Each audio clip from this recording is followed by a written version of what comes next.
19वां बाब 28वीं और 29वीं आयत पढ़ेंगे। यूहन्ना 19वां बाब 28वीं आयत में, इसके बाद जब यीशु ने जान लिया कि अब सब बातें तमाम हुई ताकि भविष्य पूरा हो, तो कहा कि मैं प्यासा हूँ। वहां सिरका से भरा हुआ एक बर्तन रखा था। बस उन्होंने सिरका में भिगोए हुए स्पंज को जुल्फे की शाख पर रखकर उसके मुंह से लगाया। यह हमारा खुदा यीशु मसीह कहते हैं, मसीह तेरी तारीफ हो। तब आप बेटे और रूह कुदस के नाम से आमीन।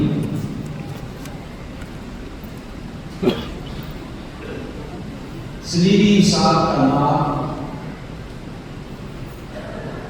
लूका के दिन में 3 और यूहन्ना के दिन में 3 और मत्ती और मरकस में 1, इस तरह 7। और थेओलॉजियन समझ रहे हैं कि मरकस के अंजील पहले लिखा गया, उसके बाद मत्ती की अंजील।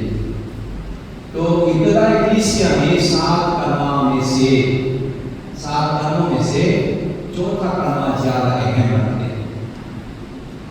चौथा कलमा मत्ती में भी है, मरकस में भी है।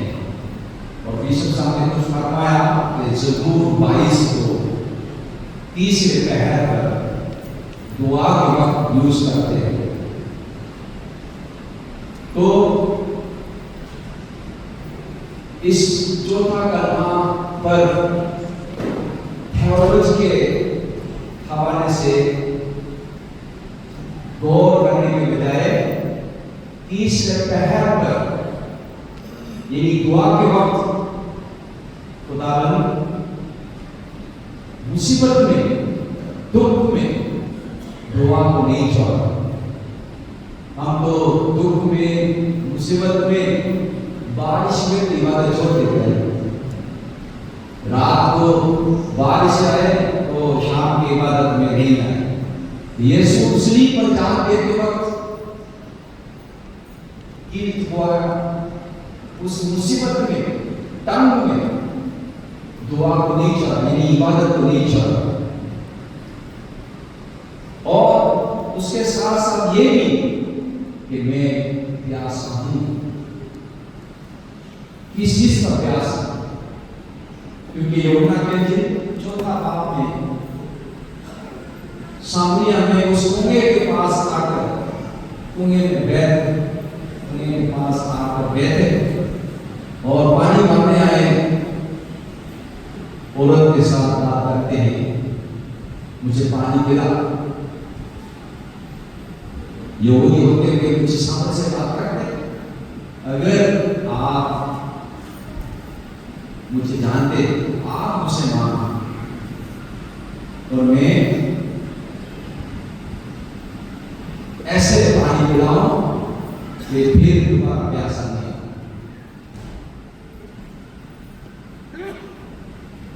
खुदावंद यीशु किस चीज पर इस तरह प्यास लग रहे हैं? खुदावंद यीशु की प्यास को देखें। यूहन्ना की अंजील उसका 18वां बाब 9वीं आयत। यूहन्ना की अंजील उसका 18वां बाब 9वीं आयत में जिक्र है,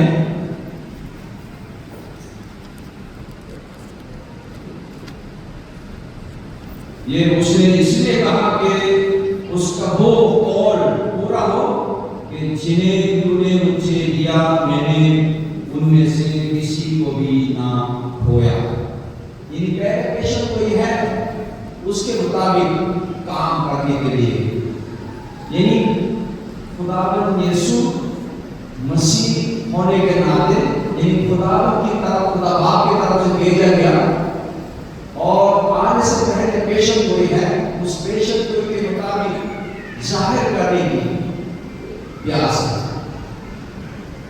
उसके साथ साथ 18वां बाब 20वें आयत में ये इसलिए हुआ कि यीशु की वो बात पूरी हो जो उसने अपनी मौत के तारीख की तरफ इशारा करके कही थी। अपनी बात पर भी गौर करके और 19वां बाब 24वीं आयत में जब सिपाही यीशु को वसूल कर चुके तो उसके कपड़े लेकर 4 हिस्से किए, हर सिपाही के लिए एक हिस्सा, और उसका कुर्ता भी लिया। ये कुर्ता बिन सिला सरासर बना हुआ था, इसलिए उन्होंने आपस में कहा कि इसे फाड़े नहीं बल्कि इस पर पूरा डालें ताकि मालूम हो कि इसका निकलता है। ये इसलिए हुआ कि वो नविश्ता पूरा हो जो कहता है कि उन्होंने मेरे कपड़े बांध लिए और मेरी पोशाक पर पूरा डाला। ज़बूर 22 पर गौर करते हुए और इस 19वां 28वें आयत में जिस तरह हमने सुना है, उसके साथ साथ 36वें आयत में ये बातें इसलिए हुई कि ये नविश्ता पूरा हो कि उसकी कोई हदी ना तोड़ी जाएगी। खुदावंद यीशु खुदा की मर्जी के मुताबिक पूरा करते हुए ज़बूर 69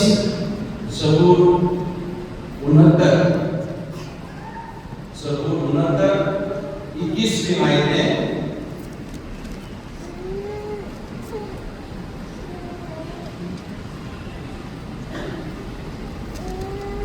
उन्होंने मुझे खाने को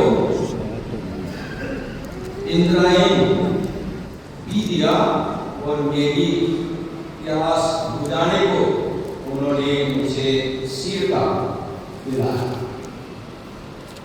ज़बूर 29 ने पेशन कोई की है और उसके मुताबिक सिरका पिलाया।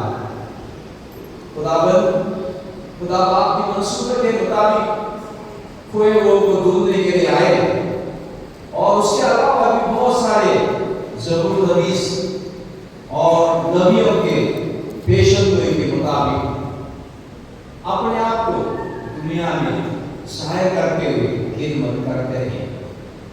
यानी खुदावंद यीशु खुदा बाप की मर्जी को पूरा करते हुए खिदमत कर रहे हैं। बाप की मर्जी को पूरा करने के लिए वो प्यास है। क्या हम खुदा की मर्जी को पूरा करने के लिए कितना कोशिश करते हैं? खुदा की मर्जी को पालन करने के लिए कितना कोशिश करते हैं?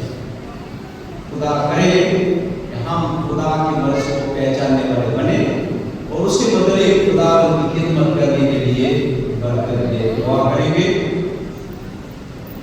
खुदावंद आसमानी बाप, हम तेरे शुक्र करते हैं आज इस मौका के लिए कि 5वें कलमा के जरिए से खुदा की मेहरबानी को